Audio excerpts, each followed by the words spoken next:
Hey, what's up guys? Welcome back to the channel. This is broken audio, so get these at $24.99. Pair of earbuds, broken 10 drivers, 4 DSP modes, and a 4-step physical tone and switch. Yeah, that's 64 different tone combos in total. What, right? The one I'm talking about today is the ZS10 Pro 2 Upgrade Edition. So what exactly did KZ tweak this time? How's it different from the first version? Well, sit down today, we're diving deep to find out. First up, the packaging. The front of the box shows a clean render of the earbuds, while the back lists out all the key specs. The outer sleeves got this nice cross-hatch texture, feels pretty premium in hand. Crack it open and you can see the earbuds themselves, plus a full set of ear tips. Now, here's a neat upgrade. This ZS10 Pro 2 Upgrade Edition throws in 3 pairs of memory foam tips and even a Type-C to USB adapter, something the original didn't have. As for design, no surprises here. It's rocking the same aesthetic as before, a resin shell paired with a middle faceplate sticking to that iconic KZ look. Under the hood though, it's still a powerhouse where it got a 10mm super linear dynamic drive and a 231736 dual balance armature, giving you a total of 5 drivers per side. And of course, in true KZ fashion, they're kept in the independent tuning switches right on the shell. You can use the included tool to flip those little toggles and tweak your sound just the way you like. Next up, the cable. And this honestly is where the KZ's biggest upgrade comes in. This time, the stock mic cable packs an integrated DSP decoder, which is kinda one at this price. With a simple press of the button right on the Type-C connector, you can cycle through 4 built-in EQ modes. Pair that with the 4 physical tuning switch on the earbuds and boom, 64 total sound combos. Yeah, you heard it right, 64. But gotta keep it real, while the tuning options are dope, the cable itself still feels kinda cheap. If KZ swapped it out for upgraded or more premium feeling line, this could have been a total home run. Let's talk comfort and fit. Because each side is packed in 5 drivers, the ZS10 Pro 2's shell is on the bulkier side.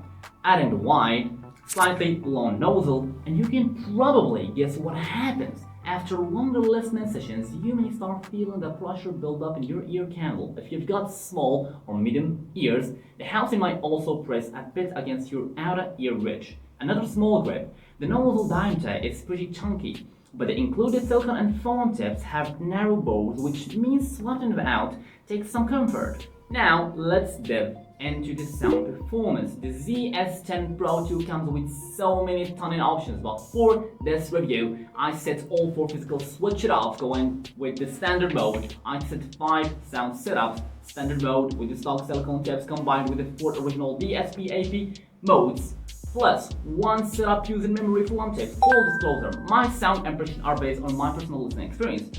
If your take differs, trust your own ears. Everyone hearing is kinda unique, I'll say. First off, music balance mode. With this setup, the ZS10 Pro 2 spreads the soundstage nicely both width and depth. Kind of like spacious stadium, imaging is moderate and the overall tone leans neutral thanks to the multiple driver design.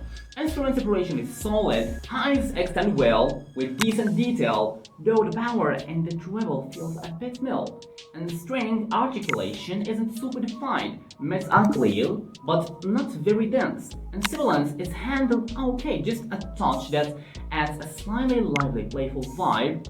Bass content is moderate but leans slight, giving the overall sound a very pure BA feel, slightly thin in density across the board. While the detail resolution across the 3 bands is decent, the sound can feel a bit flat on track with lots of instruments. Vocals come off a bit thin. Dynamic across lows, mids, and highs are still solid. And instrument separation and positioning are handled very well. In short, in this EQ, the ZS10 Pro 2 offers okay 3-band resolution with a neutral tone, but the thin density across the spectrum can make long listening sessions tiring. Lots of detail, but lacking muscularity. Now switching to bass boost mode, here the low end setup a bit compared to music balance mode, while everything else stays mostly the same.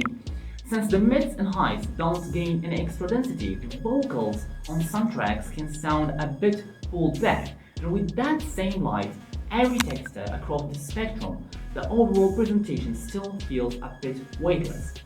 It's fine, but nothing special in terms of immersion and fullness. In standard game mode, the imaging sits a bit closer to the ear compared to music balance mode. The treble gets slightly darker and the bass picks up just a little more weight. Overall, the sound feels a bit more close in and slightly muffled.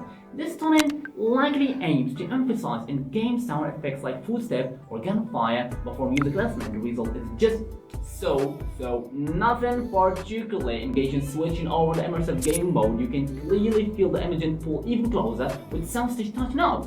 I guess KZ turned it this way to help gamers catch up subtle and game cues more easily.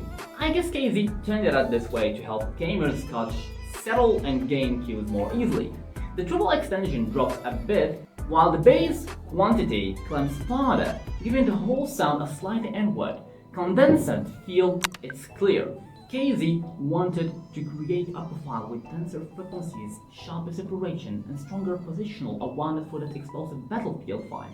But honestly, because the overall density still feels thin, the sound ends up a bit underwhelming. Lastly, let's talk about the memory run tips paired with the music balance EQ. Once you swap them out, and the treble gets noticeably darker with less extension while the bass gains a slight bump, the mids pop out a bit more, but overall frequency extension narrows, making the sound feel a little muffled. Based on this, I'd say pairing memory for one tips with standard game or immersive game mode might actually bring out some interesting results. I'm actually pleasantly surprised by the sound performance. The ZS10 Pro 2's EQ presets really do offer different tuning directions, not just some chemically bullish points on a PowerPoint slide. And remember, I only tested 5 sound combo here. There are still plenty of stuff configuration I haven't even touched yet, but even watching the whole DIY tuning flexibility aside, the core sound quality of the ZS10 Pro 2 holds out thanks to the notch driver itself. The resolution across all 3 bands is solid, and the overall tuning approach makes sense. Sure, the thin density across lows, mids, and treble is still weak spot, but at this price, the ZS10 Pro still pulls off a solid sound, I will say. Adding all the DIY tuning options, and honestly, I still recommend it. For just a few bucks, you're basically getting an earbud toy. When one mode gets boring, switch to another and keep rotating until you land on the sound you vibe with the most. So what about you? Would you grab this as your own earbud toy? Drop your pick in the comments. Catch you next video.